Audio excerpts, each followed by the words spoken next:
Hello, Mima. Grabe naman higa ng Bipor na naman namin. Oh, charap-charap ng higa ni Bipor. Mima. Namiss mo si Bipor katabi, Mima? Dati lagi kang galit kay Bipor. Bati na kay ni Bipor. Si Bipor, oh. Charap-charap ng tulog, oh. Kataas pa yung ulo, oh.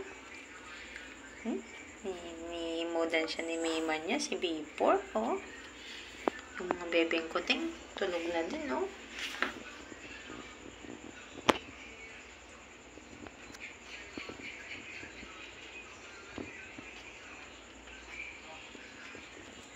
Sarap ng tulog ng mga baby, oh.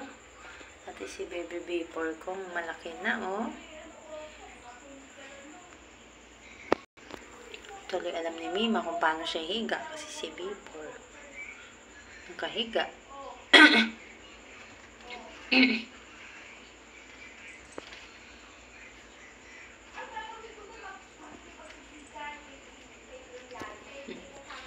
Alam Mima, yung isa nasa puwetan mo. Nagising si Bipor. Tulog na kayo, tulog na. Mio family. Naku, siya pa ang dedede. Bipor. Talaga naman si Bipor ang dumede.